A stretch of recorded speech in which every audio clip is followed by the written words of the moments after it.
multiple pro-lifers were assaulted in Kansas. Hey everyone, I'm Kristan Hawkins. Welcome to this How to Win This Week short episode with the Explicitly Pro-Life podcast. Today I want to do something a little different. I actually want to bring on Grace Hartsock, who is a Students for Life Action volunteer, to tell you about what happened to her when she was door knocking with our team in Kansas. Grace will be attending, just a little background, she will be attending Benedictine College this fall, nursing major with expected graduation 2026. She actually became passionate about abortion after realizing the effects of abortion in her extended family. And at Students for Life, she's been with us for a number of years, serving as president of Austin Students for Life. She was the Texas state captain, or is the Texas state captain for Students for Life Action, and leads our abortion-free cities campaign in Austin, Texas.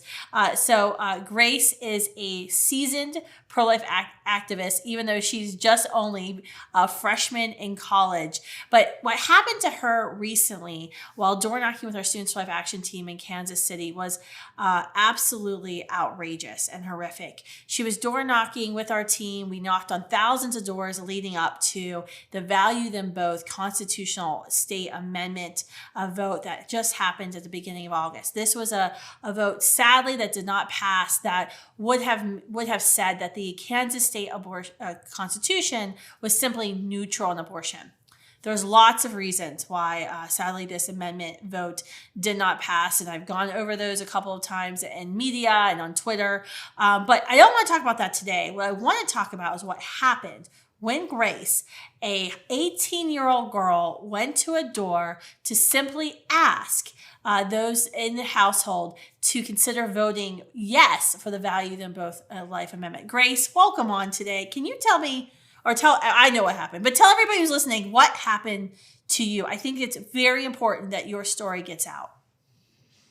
Yeah, thank you for having me, Kristan.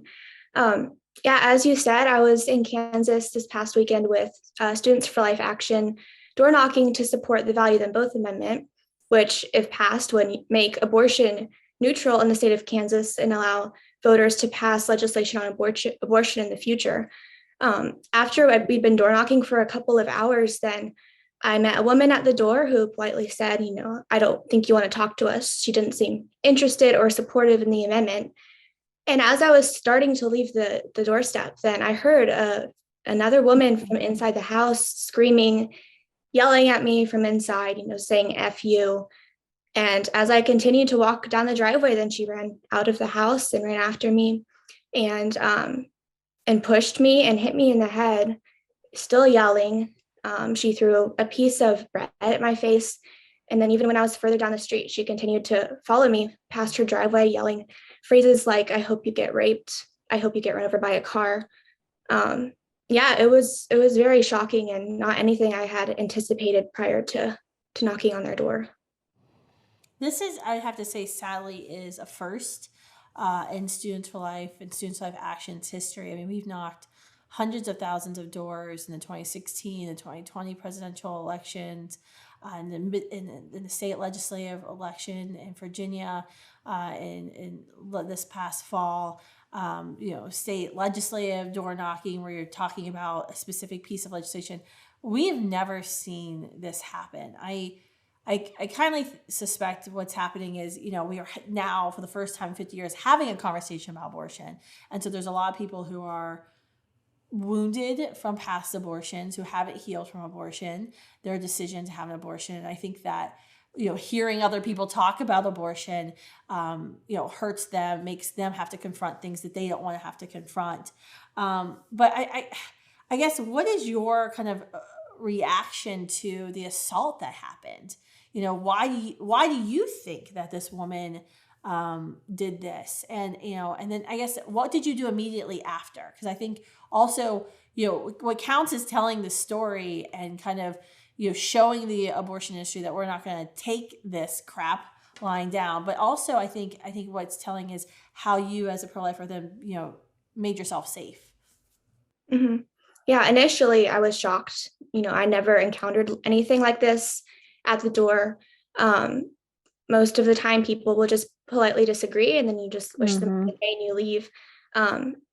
looking back, I don't think it's surprising seeing the violence that has been happening this summer, the summer of rage after the reversal of Roe versus Wade back in June.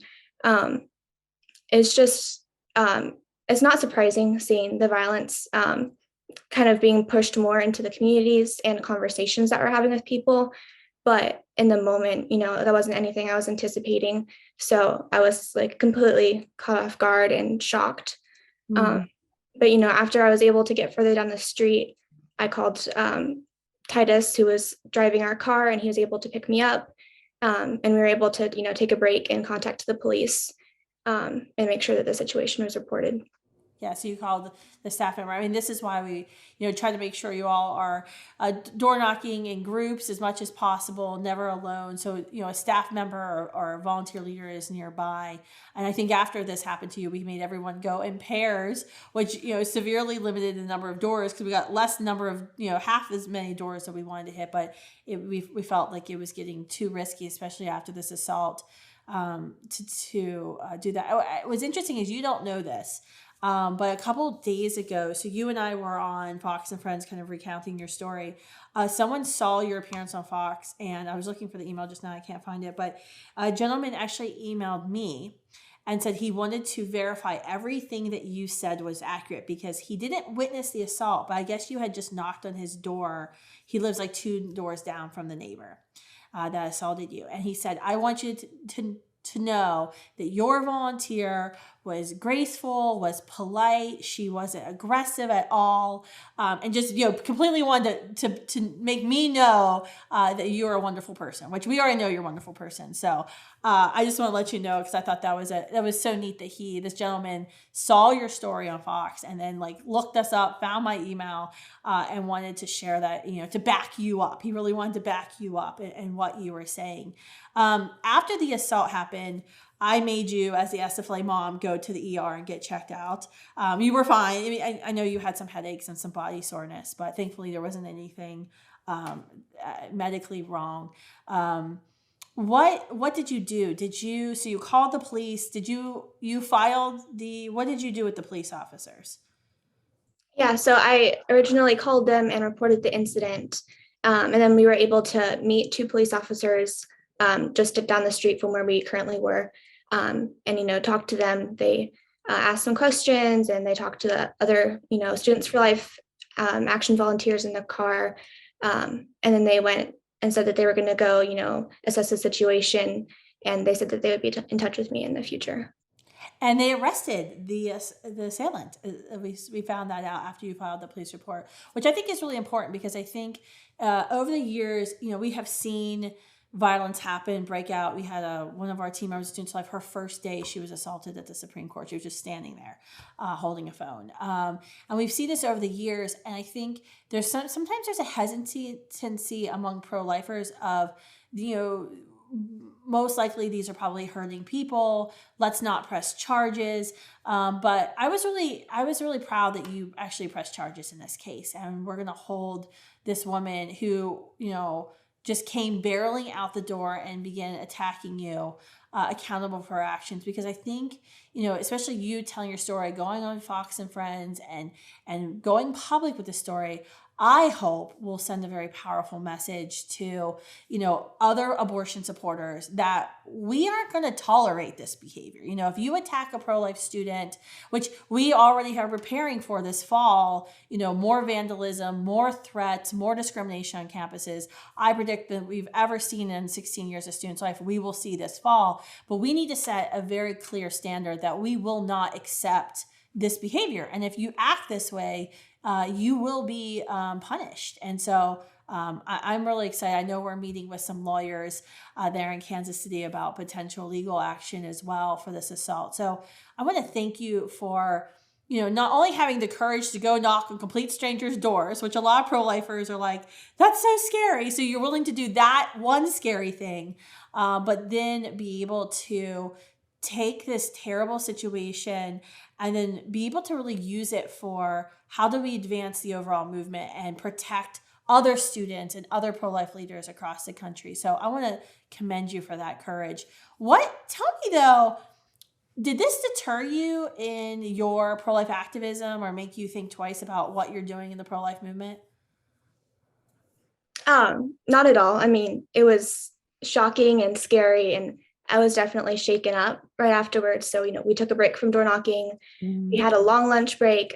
Within a couple of hours, like they asked, what do you want to do? And I said, yeah, let's keep door knocking. Like I came to Kansas to door knock, and it was difficult to start having those conversations with people at the door again. But I mean, it's so important that as pro-lifers, we don't just back down because someone is, a bully. We really need to, hold people accountable and not let it get to us too much. Make sure we're surrounding ourselves with, supportive people and, taking the right safety precautions. But now it just goes to show how important it is, the work that we're doing. That's absolutely right. I mean, you were literally out on the street the same day of being assaulted and the next day doing the hard thing and doing it for the babies and their mamas, to spread the truth. And I just hope everyone takes away from this, short episode today, and it kind of has just some ounces of Grace's courage, you can do those hard things, whether that's sharing the Facebook post or the video on Instagram or putting the bumper sticker on your car, which I just got a text message from a student leader in North Carolina whose car was keyed after putting a standingwithyou.org bumper sticker, which is our, resources website, on her car, or whether it's going to the door and having those face-to-face conversations. You can do that. And there is an amazing example and courage and perseverance right here in Grace. And so thank you for all that you're doing, Grace. And I can't wait to see all that you do at Benedictine. We have a lot of amazing pro-life leaders come out of that school. So while I'm sad you're leaving Austin, and we probably end up needing you to fly back to Texas for some things.